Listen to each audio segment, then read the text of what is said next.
Many modern films are plagued with a disease. That disease is writing women incorrectly.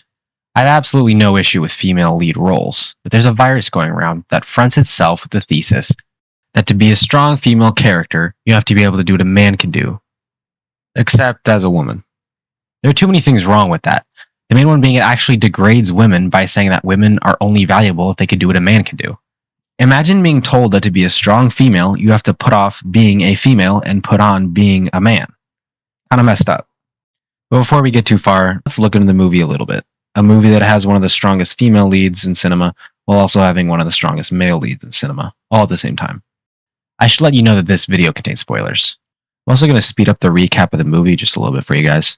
It's around 1875, and 14-year-old Maddie Ross is hunting down her father's killer, Tom Chaney.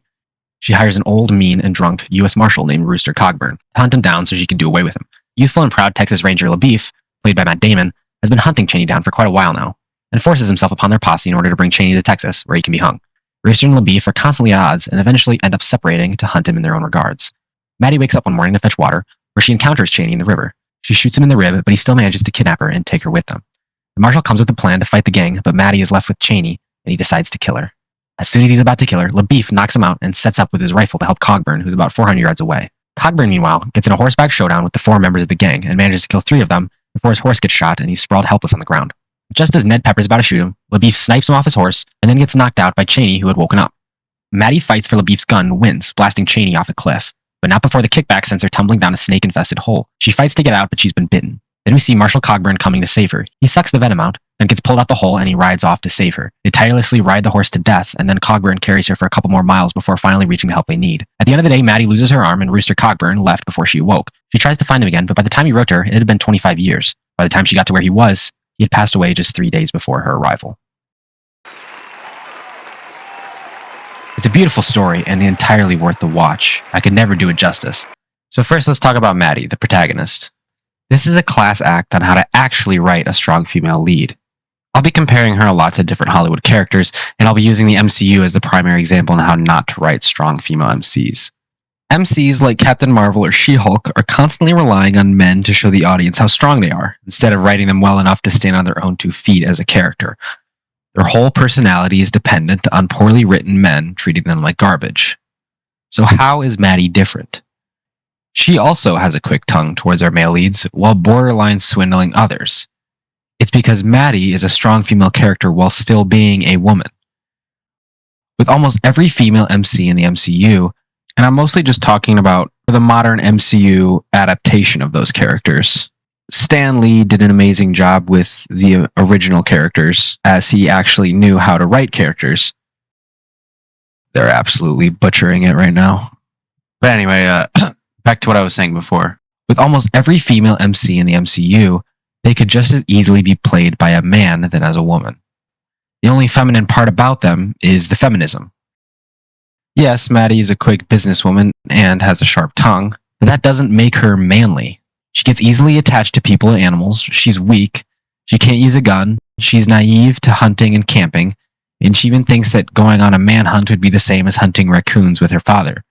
She also has caring and motherly instincts, as we see her take care and sympathize with LaBeef after he had a scuffle with some gang members in Cogburn. Part of her character is defined by her being a woman. So much to say that if you gender swapped our lead, instead of having a strong female protagonist, we'd be left with a weak male protagonist. Unfortunately, saying that is a shocker to people. Maddie also utilizes her gender and age to garner people's sympathy, while at the same time struggling to battle for people's respect and attention for the same reasons. She's a struggling character, but is crafty enough to also use it to her advantage. I have no issues with female characters having masculine or stereotypically masculine traits either. After all, everyone is raised differently and is born with different genetics. She is very courageous and bold, even brave enough to shoot the same man twice. There we go, much better. It has become a Hollywood standard to never have a woman being saved by a man. Can't fall into the old knight saving the prince from the dragon trope, right? Unfortunately, people are too blind to see that a man saving a woman from a perilous situation is not the same as saying that the woman was weak. Instead, we see that the other man was strong. Maddie is only half the movie, you see. Much better. On the other hand, we have our gritty Marshal Reuben Rooster Cogburn, the strong male lead. Wait, can a movie have both strong female and strong male leads? Yes, easily. It goes back to what I was saying about the MCU and modern cinema in general. To them, a woman can't be strong unless a man is weak and poorly written. It's like trying to make our main character seem like a super genius mathematician when the only people he's compared to are second graders. Marshall Cogburn originally doesn't even want Maddie to come along and ends up leaving her behind town before she catches up to them. You know something incredible that we don't see here? We don't see feminism fantasy pandering, with Cogburn saying something sexist like, "A woman could never keep up with me," followed by her completely owning him somehow. Instead, he sees her strong will and stubbornness and respects her for it and ends up bringing her along.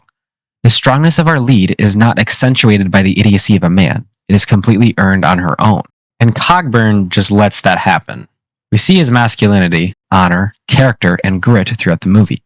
Among a lot of things, he also does the cardinal sin of saving her from danger. He doesn't blink before charging into a snake-infested hole and almost kills himself getting her to safety.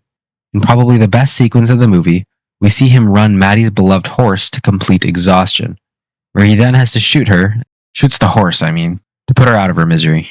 As strong as Maddie is, she's not immune to emotions and gets angry and breaks down crying as Cogburn scoops her up and carries her all the way back to safety.